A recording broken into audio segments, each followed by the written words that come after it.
Naam. Umewadia sasa wakati wa kuingia ndani ya jukwaa la afya, na tayari wageni wangu wameshaingia ndani ya studio. Ninaye Dr. Kim Mang'oa ambaye yeye atatueleza mengi tu kuhusiana na matatizo haya ya figo, na pia tunaye Francis Karuri Wamaru ambaye yeye kwa wakati mmoja alipata matatizo ya figo ambayo yalimsumbua, yalimpeleka hapa na pale, lakini kwa uwezo wa madaktari na pia mambo mengi tu ambayo yalofanyika yuko hapa hii leo angalau kuja kutoa hamasisho. Daktari, kwanza tunataka tuelewe, manake tunajua kwamba kesho ulimwengu unaadhimisha siku ya figo. Siku kama ya kesho, ni kitu gani haswa ambacho huwa kinapatiwa kipaumbele? Sawa. Kwanza asante sana kwa mwalikio yetu leo. Karibu. Ningesema kwa sahihi figo venye tunaiangalia inafaa kuangaliwa zaidi. Kwa sahihi kuna siku moja tumeipea kwa huu mwezi na ni kesho, na tunaona kama madaktari wengi inafaa kuwa mwezi mzima venye tunapeana kwa saratani ya matiti, saratani ya tezi dume na hivyo. Juu hii shida inaendelea kuwa kubwa kwa jamii yetu. So venye tunaona tunafaa kuiangalia zaidi ndio tuendeleze matibabu hapa nchini, ndio watu pia wasikuwe kila wakati wanafikiria lazima waende nchi za huko majuu kutafuta matibabu. Juu matibabu mengi yanawezekana hapa. Okay. Sawa. Sasa tukisema figo imepata matatizo tunamaanisha nini?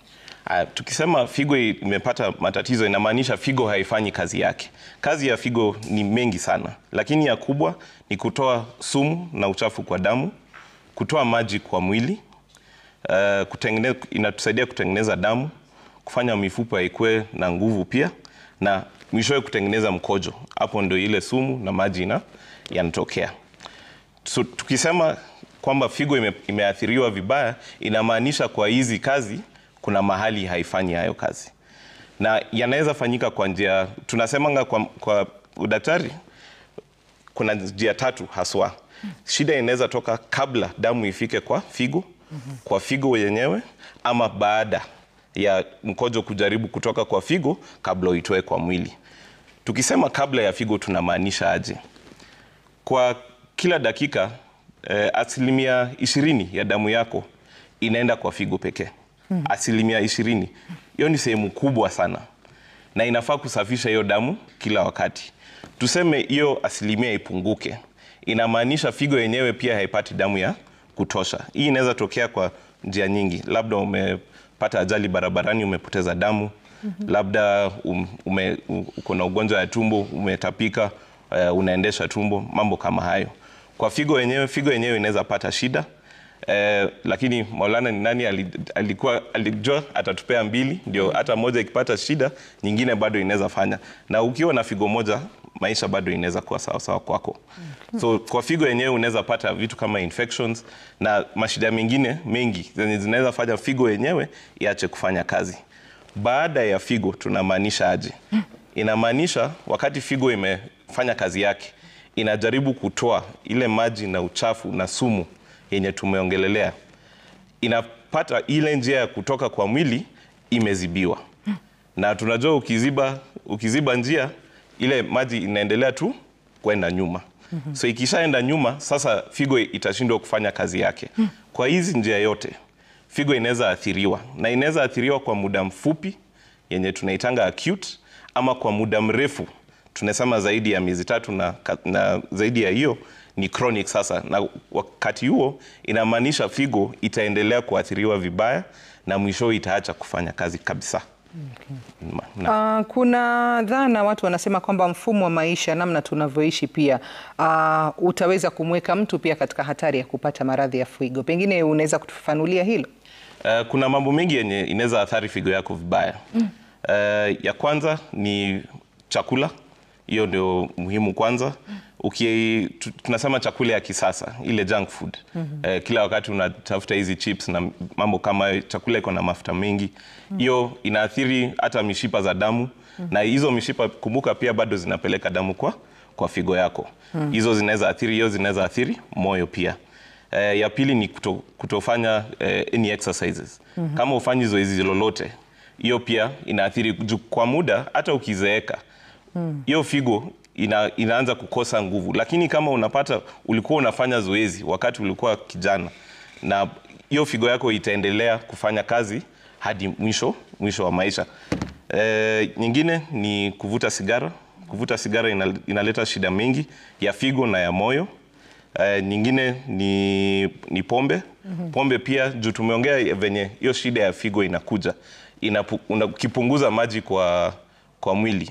Pia ukiathiri mwili na hizo masumu za pombe. Pia zinaathiri figo. Hii yote kwa maisha unaweza pungua. Nyingine ni kunona. Ukinona sana pia unaweka strain kubwa. Unaweka zoezi kubwa kwa figo yako kufanya kazi. Na itaacha kufanya kazi kabla wakati wake umefika. Uraibu wa miraa na mogoka? Yote ni sumu. Hakuna sumu zote. Ni figo iko na hiyo jukumu ya kutoa hizi sumu kwa mwili.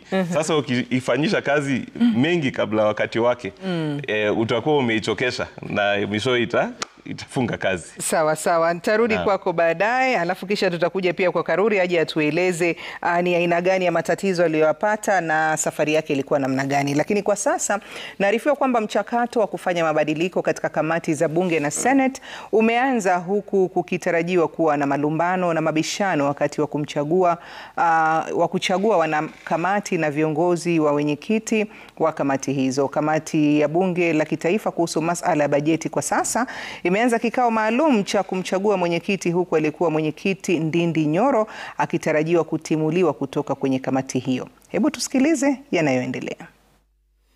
And we know that resource sharing is one of the critical issues that affect peace and harmony in this country.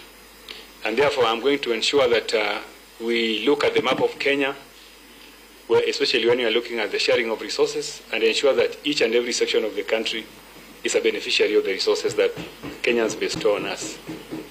I don't want to say much. We will look at the mandate of this committee once again, and we want to say that we are going to ensure that we live up to the mandate of this committee. Budget and Appropriations Committee is a very important committee, very central to the existence of Parliament. As you are aware, Parliament has only 3 roles: lawmaking, budget making, and oversight. So budget making is one of the most cardinal roles of this Parliament, and therefore the fact that this role is given to us is something that we don't take for granted. And so we are going to ensure that we do not disappoint Kenyans. Kenyans need to know that we will do everything possible to live up to their expectations. Now, let me give this opportunity to my able vice, Dr. Bukose, to also make his remarks. Thank you. Thank you, Chair Budget, the Honorable Atandi Samuel. First, I want to thank the honorable members for giving us this opportunity to serve the committee in the capacities we are in. And I want to congratulate my chair for the position of being elected as the chair of this committee. And in the same breath of the broad-based government, I want to thank His Excellency President William Ruto for seeing it fit that I also join this committee from another committee. And I want to promise that I'll work closely with the chair and the honorable members to make sure that this committee lives up to its expectations. Thank you very much. I want to give it back to the chair. Thank you very much, my Vice Chair. Chair, members, before I go to the next agenda, I would like to give a few members to make just a few short comments before we move to the next item. And I want to start with Dr. Makali Mulu. Chair, maybe before the congratulatory messages, don't you think it's in order we do an introduction? Okay. Thank you for that. Okay, let's have Makali Mulu make a short remark. Then now we can do the introductions formally. Kitilai, thank you very much. Yeah, thank you very much, Honorable Chairman of the Budget and the Provision Committee. I want to take this opportunity to congratulate you and your deputy for being elected to take up that challenging position. So I can only say that your job is cut for you, But before I sit, Honorable Chairman, I want just to pick the issue of mentioned in your speech, the issue of equity in terms of sharing resources. Honorable Chairperson, yesterday as a committee, we got serious bashing, and I'm sure you are in the House. And I think as a committee, we need to assure Kenyans that we are going to ensure there is equity. And as we do that, the best way to do it would be to have a GIS positioning of all the projects. So those who are cheating Kenyans, that this committee is not sending resources to every part of the country, can actually see it with their eyes. Because some of them who were talking yesterday, Mr. Chairman, if we were to put the Kenyan map and put the projects in on that map, a lot of things will come out, and it will be good for this country to see where the resources are. With those many remarks, congratulations. You can count on my support as you steer this committee. Thank you. Thank you very much, Dr. Makali Mulu. Makali Mulu is a veteran of this committee. I think he's the longest serving member of this committee. Now, because I know everybody has something to say, so as part of introductions, when you get a chance to introduce yourself, you also get a chance to make the comments that you'd like to make, so that we just move quickly. I don't know where you want us to start. Can we start from? We start from this. Let's start from here as we go around. Thank you.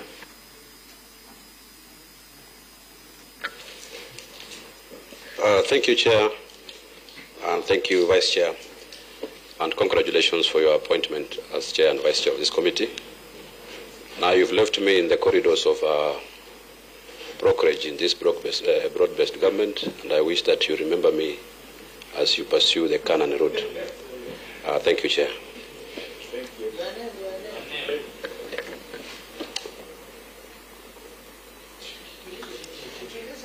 Is it a must? Honorable Christopher Seke, MP Huisero. Thank you. The Chair, KFA. Members, the duly elected Chair and Vice Chair of the Budget and the Appropriations Committee of the National Assembly of the Republic of Kenya. I'm the Honorable Dr. Lilian Gogo, the member for Rangwe constituency in Upper Bay County.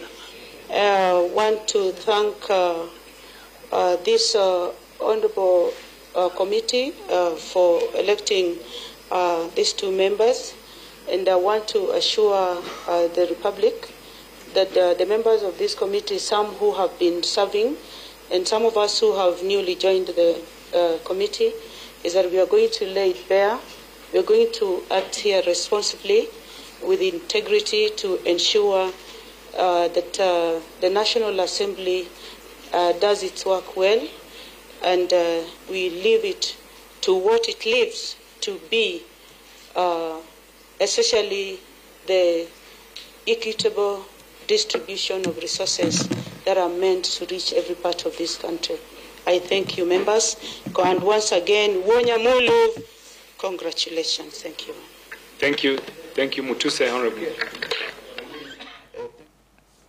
Naam, hitilafu kidogo imetokea hapo, lakini mambo yatakapokuwa sawa tutakuregesha kwenye mchakato huo wa kuchagua wanachama wapya wa kamati ya bajeti bungeni.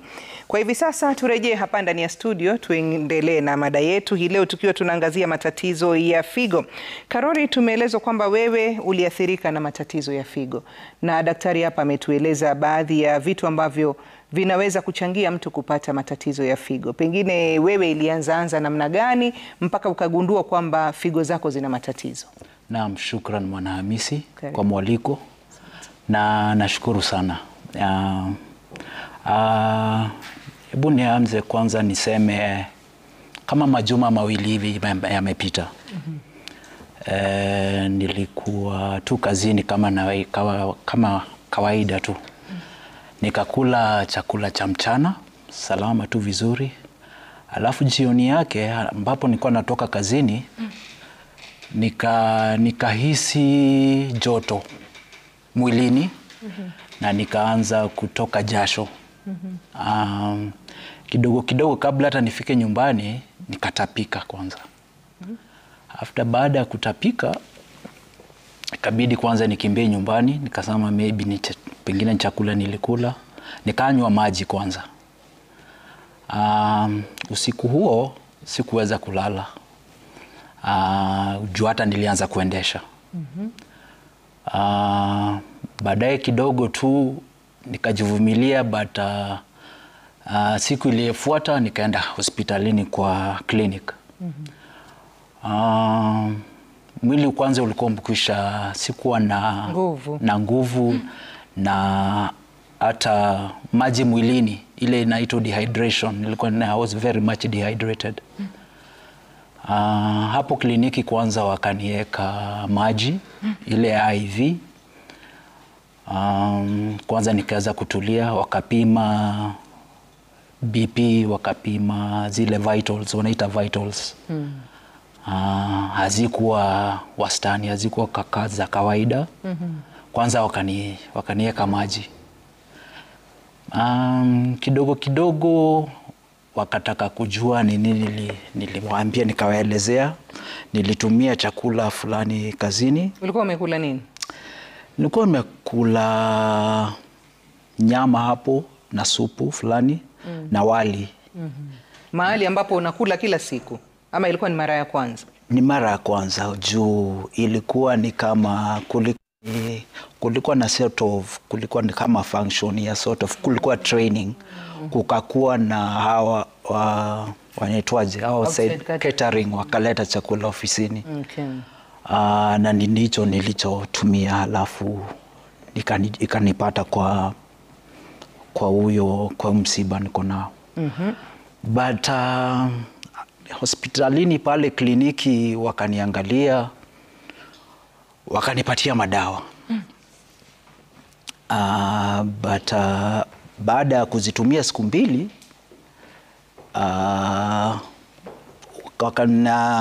mwili wangu haukurespond. Naweza sema haukurespond kwa hizo dawa. Nikarudi tu hapo baada kwa hiyo kliniki. Wakaniambia sasa hii case imekuwa ni kama imekuwa extreme, nitakurefer kwa hospitali hapa inajiita St. Francis pale Community Hospital pale Mwiki Kasarani. Na ni hivyo nilienda, wakaniamkua vizuri, kukutana daktari mmoja anaitwa Dr. Njogu. Walipoangalia ripoti yangu kutoka kwa daktari huyo wa kliniki, wakaniambia, Francis, itabidi kwanza tukulaze. Kwa figo zako sahi at the moment, hata sahi zimeziba. Hata huwezi pita mkojo, huwezi pita vile inastahili. Ilibidi nilazwe kama siku 8 hivi. Na baada ya matibabu wakaniambia ilikuwa ni moja acute kidney injury. Na ilibidi kwanza ndio waweze kuireverse. Nilipitia dialysis kama 3. Nilipitia dialysis 3 katika hicho kipindi cha siku 8 ambacho nilikuwa hospitali. Ndio, dialysis 3 ili waweze kutoa hiyo sumu ile uchafu ulikuwa ndani ya figo zangu. Na niko hapa saa hii, nilikuwa discharged last week Ijumaa. Kwa hivyo ni juzi tu? Ni juzi tu. Last week Ijumaa. Ngoja. Daktari ametuambia kwamba aliambiwa kwamba amepata acute kidney injury. Inamaanisha kwamba kile chakula alichokula, chakula kina uhusiano gani na kuleta maambukizi ama kuleta madhara katika figo zetu? Mbali na vile ulikuwa ukituambia kama ni junk food, pengine mafuta mengi ni nani, lakini chakula cha kawaida. Lazima tukumbuke hata hiyo chakula ya kawaida kama haijatayarishwa vizuri, iko safi, pia inaweza kuwa na vitu ndani ya hiyo chakula yenye ziko hapo, mabakteria, virusi zingine zenye zinaweza kufanya venye alikuwa anasikia ile kuanza kutapika, kuendesha. Na hiyo inapunguza maji kwa mwili. Ukishapunguza maji kwa mwili, figo ndio ya kwanza kuathiriwa. Na ikishaathiriwa sasa unapata ile acute kidney injury, kuumizwa kwa muda mfupi. Tumesema ni muda mfupi juu ya ashapona na amerudi salama juu ya ile dialysis alipata. Sasa figo yake imerudi kazi na mambo iko sawa. Hii ugonjwa haijaendelea zaidi ya hizi wiki 2 iliyopita. Lakini ingeendelea juu kuna sehemu ya watu asilimia kama 10 hata kama wakipata ile ugonjwa ya muda mfupi, ile ugonjwa inaendelea zaidi. Juu labda figo yao labda ilikuwa hofifu already kabla hiyo shida ikuje. So unapata hata wakidhulumiwa kidogo tu hiyo ugonjwa inaendelea. Lakini ni muhimu kujua kwamba chakula hata yenye unatayarisha kwa nyumba, kuna sababu kuna kuanga na yale standards ya kutayarisha chakula. Lazima upike hadi ifike kiwango ya temperature na mambo kama hayo, kuua hiyo bakteria yenye inaweza kufanya ukue mgonjwa uanze kudhoofika kama hadi dhofika. Kwa hivyo tuseme hii kitu wanaoita food poisoning, mambo kama hayo inaweza kuwa chanzo pia cha mtu kupata matatizo ya figo. Na pengine mtu atakapopata hiyo food poisoning, ni kitu gani ambacho kinaendelea katika mwili wake na haswa katika figo zake mpaka kiweze kumlaza? Maanake unajua alivyoeleza ni hali ambazo na hakika watu wengi washapitia hali kama hizo. Mtu amekula chakula baadaye akaanza kutapika, akaanza kuendesha, akaenda mwingine hata asiende hospitali, aende kwa duka la dawa tu achukue dawa. Wengine pengine hiyo ndio chanzo ya kuanza kuumiza figo zao ama namna gani? Mwili zetu zinakuanga na nguvu kiasi ya kujikinga kutoka hizi haramu vibaya sana. Lakini unapata watu wengi hata kama wanaendesha, labda hata wanatapika, kuendesha sana sana, utasikia ile kiu. Hiyo kiu actually ni figo yako kukuambia kunywa maji. Juu maji sasa inapungua kwa mwili. So ile kukuambia ukunywe maji, sasa wewe unajikinga mwenyewe. So unapata hata si lazima uende hospitali. Hautafika ile kiwango umeishwa na nguvu kabisa. Lakini utapata watu wengi hao ni wako na umri ya chini kidogo. Ukipita umri ya 70 na kuendelea juu, watu wengi kama hao hata kutapika mara 2 utapata wamedhoofika vibaya sana. Ndio tunasemanga mtu mzee akipata kuathiriwa na mambo ya food poisoning, lazima umlete hospitali. Juu ako hatari zaidi figo yake kuharibiwa kuliko ule mwenye ako na umri ya chini kidogo. Okay. Sasa pengine na tupatie tips za vipi mtu ambaye amepata food poisoning anastahili kufanya. Maana unajua ukishasikia habari kama hizo tayari zishatutia hofu. Unasema nikija nikipata food poisoning na mimi siku moja kumbe inaweza kuelekea huko. Iwapo mtu atakuwa amedhurika pengine na kile chakula alichokula, huduma ya kwanza anastahili kufanya nini mpaka afike wapi mpaka aweze kuwa stable? Kitu ya kwanza ningetaka kuambia Wakenya waache kufanya ni kuchukua antibiotics kutoka chemist bila prescription. Hiyo acha kabisa. Wakati umepata food poison na unapata shida inakuanga kuendesha sana sana, na kwa watu wengi hiyo ndio inakuanga shida, utaweza kununua kitu inaitwa ORS, Oral Rehydrating Solution. Hiyo inapatikana kwa pharmacy zote. Na wenye wako na watoto wanajua hiyo solution vizuri sana. Juu hiyo ndio mnapea watoto wakati wanaanza kuendesha. Hata mtu mzima unaweza kunywa hiyo solution. Juu hiyo ndio itarudisha maji na itarudisha hizo electrolytes zenye zinatoka kwa mwili kupita kwa hiyo kuendesha kwako. Kama unatapika sasa mambo inakuwa ngumu kidogo. Ndio kuna dawa zenye zinaweza kuzuia kutapika, lakini kama hauwezi meza, unatapika kila kitu, utameza dawa aje? Kwa watu kama hao nawaambia bora uende hospitali, upate ile matibabu, ile first aid, wazuie ile kutapika. Wengi wataenda nyumbani. Juu kishawekewa maji, mambo unaona kama yake vitals haziku enda shwari. Ukisharudishiwa mahali moyo yako inapiga vizuri, pressure iko sawa, watu wengi unapewa ruhusa ya kwenda nyumbani. Ukishapewa hiyo ORS na hiyo ndio utameza, na watu wengi baada ya siku 2 ile food poisoning inakuanga imeisha. Hata sikumbuki mara ya mwisho mtu ameniambia amekaa na food poisoning zaidi ya wiki 2. Hiyo kukunywa tu ile ORS inaweza maliza hiyo shida. Iwapo huna ORS karibu, unaweza kuchanganya mchanganyiko gani pengine? Hata bora uweke tu sukari na chumvi kwenye maji. Kwa hiyo maji na ukunywe. Hiyo ndio inaweza kukusaidia. Kama hawezi fika kwa pharmacy haraka na upate hiyo. Ama hata ukunywe maji pekee. Bora ukunywe maji pekee, juu hiyo itaweka hiyo maji kwa mwili ya kutosha. Ndio figo iendelee kufanya kazi yake. Juu bora figo inaendelea kufanya kazi yake, hizo electrolytes zingine itaipanga, itarudisha kwa mwili yenye ilikuwa iende ipoteze. na iko na hiyo nguvu ya kufanya. Karuri, unasema kwamba ulipoanza kutapika ulikunywa maji. Na maana kwamba kiwango cha maji ambacho ulikunywa hakikuwa cha kutosha ndo mpaka ikaenda ikaathiri figo, ama ni kitu gani? Ndiyo, maji haikuwa ya kutosha. Cause already nilikuwa nishaadhoofika. Na nilikunywa tu, hata nilijaribu kuweka glukosi kidogo ili lipate ladha kidogo. Juu hata mdomo already ilikuwa ni kama napata madini, nasikia tu mate yamekuwa ni kama yamekuwa machungu. Nikajaribu nikaweka glukosi kidogo. Kutoka hapo ndio sasa ilibidi sasa waanze kupitisha ile IV ile ya kuweka electrolytes, hizo daktari anasema hizo kutumia mshipa. Ndio hata mwili kaanza kupata nguvu. Ndio. Daktari, pengine takwimu za watu ambao wanapatikana na matatizo ya figo humu nchini zikoje na sababu ni nini? Sana sana wenye wanapata ile ya muda mfupi kama mwenzangu hapa, inakuanga ile kuendesha, kutapika. Sana sana hiyo ndio inasababisha ile ya muda mfupi. Kando na hiyo ni mambo ya ajali, mtu amepoteza damu mahali, hiyo sasa ndio inakuanga sababu ya pili.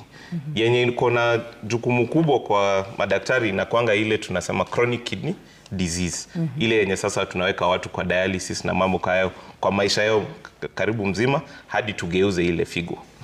Hiyo ya kwanza inakuanga shida ya pressure, ya pili inakuanga shida ya sukari, ya tatu ni ukimwi hapa nchini mwetu. Hayo tatu ndo zinaongoza kwa sababu ya shida ya figo. Na tunapata mtu mwenye anameza dawa anapatikana na pressure mapema, anaanza kumeza dawa, hiyo pressure inawekwa chini, figo yake haitadhulumiwa vibaya. Pia na mtu mwenye akona shida ya sukari, bora hizo ugonjwa zimeshikiliwa na madawa, haujipati kwamba kila wakati unaenda kwa hospitali pressure iko juu sana ama sukari iko juu, mambo iko shwari ukiwa na dawa yako. Ndio kuna wakati mambo yataenda vibaya juu kila mtu ugonjeka na hao wanagonjeka zaidi ya wengine.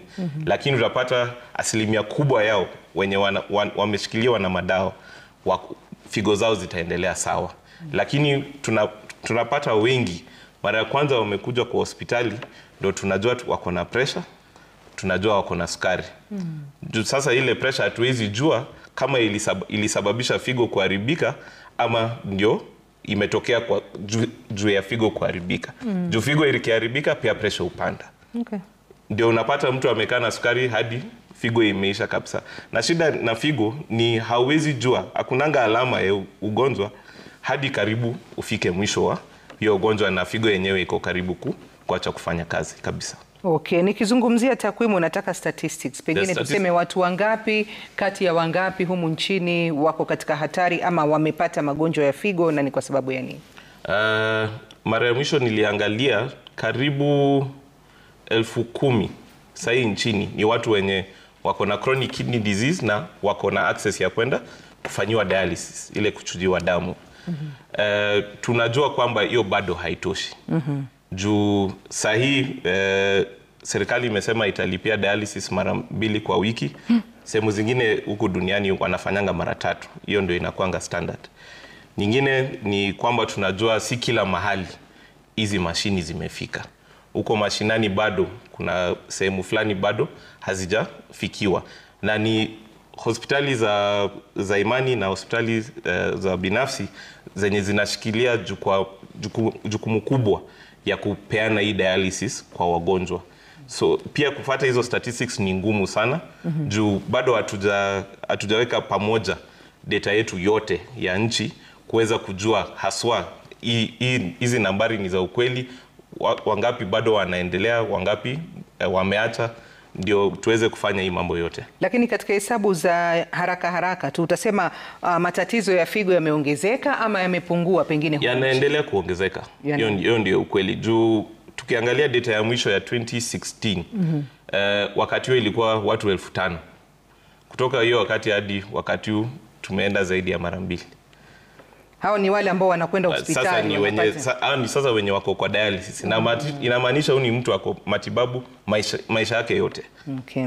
Naam. Sawa. Umetueleza kwamba baadhi ya matatizo ya kiafya kama vile kisukari, shinikizo la moyo yanaweza kusababisha mtu kupata tatizo hili la figo.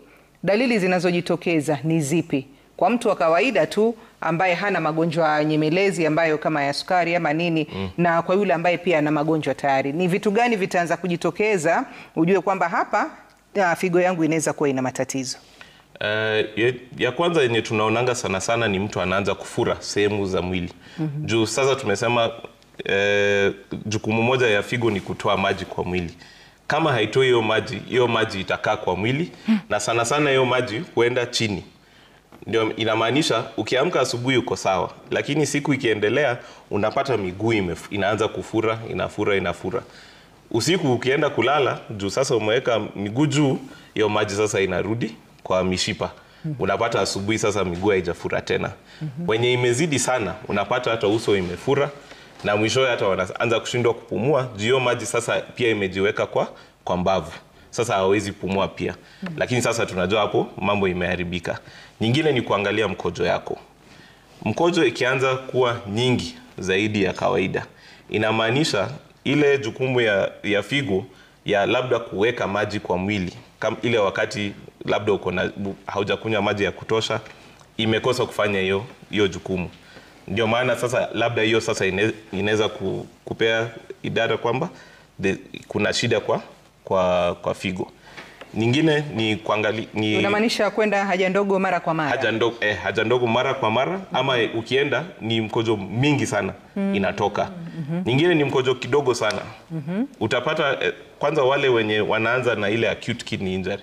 Ngoja nikurudishe nyuma kidogo daktari. Kuna wale watu ambao wanapenda sana kunywa maji. Watu kama wale, mtu akienda chooni kawaida atakuwa na haja ndogo, yani kiwango kikubwa cha haja ndogo. Sasa usitutie wasiwasi, pengine utueleze mkojo mwingi kwa wakati gani, na ni mara kwa mara ama hata kama umekunywa maji ama hujakunywa maji? Naomba tufafanulie. Sisemi kukunywa maji ni kitu mbaya. Kukunywa maji ni sawa. Juu bora mwili inafanya kazi, figo itatoa hiyo maji. Juu inamaanisha au kuhitaji. Kitu ningetaka kuambia watu, juu shida ya watu wengi ni wakati wanasikia kiu hawakunywi. Ndio maana watu wengi wameanza hii tabia ya kila mtu akona chupa mahali, chupa ya lita 3 anaendelea kunywa hiyo siku mzima. Na hiyo ni zaidi ya chakula yenye anakula, labda ile chai anakunywa kwa ofisi ama nyumbani. Hiyo yote haihitajiki. Ukijiambia wakati niko na kiu niende nichukue maji nikunywe, hiyo itakutosha na utakuwa sawa. Kama unajua uko na shida wakati uko na kiu, labda ni kazi inakushikana. Pia sisi wakati tuko kazini, labda niko operation, siwezi simamisha operation niende kunywa maji. Najua kwa muda fulani lazima nikunywe kiasi ya maji. Ndio sasa mimi najiambia asubuhi kabla nitoke kwa nyumba nikunywe lita 1. Juu najua maji kabla niipate tena, juu naenda kazi, labda itakuwa juu ya masaa kadhaa yamepita. Haya, tuendelee. Umetueleza kuhusu miguu kufura, kupata kiwango kingi ama kidogo cha mkojo. Kuna swala alikuwa nimesikia wanasema rangi ya mkojo pia itakuwa inaashiria pengine. Rangi ya mkojo inaweza badilika kwa sehemu kadhaa. Ya kwanza ni ile mkojo inaanza kuwa na povu mingi. Unapata ukienda kwenda haja ndogo, hiyo mkojo iko na povu mingi sana. Hiyo inamaanisha kuna proteins nyingi yanatoka na mkojo yako. Na hakuna protein inafaa kutoka na mkojo. Kabisa. Figo inafaa kuzuia protein yote kwa mwili na maji yatoke. So hiyo inaweza kuwa ishara ya kwanza. Nyingine ni ukipata rangi ya mkojo imekuwa orange. Imekuwa orange, wengine imekuwa nyekundu. Hayo yote yanaonyesha kuna shida mahali kwa njia ya figo, na hayo lazima uende hospitali. Juu yanaweza maanisha kuna misuli mahali iko na shida na inatoa sumu kwa damu. Ama saa zingine ni dawa yenye umepewa na daktari, pia yanaweza fanya mkojo wako yabadilike. Lakini kama uko na damu yenye unaona kwa mkojo, hiyo lazima uende hospitali. Tafadhali mtu asiwahi puuza hiyo. Ukiona haya lazima uende kwa hospitali.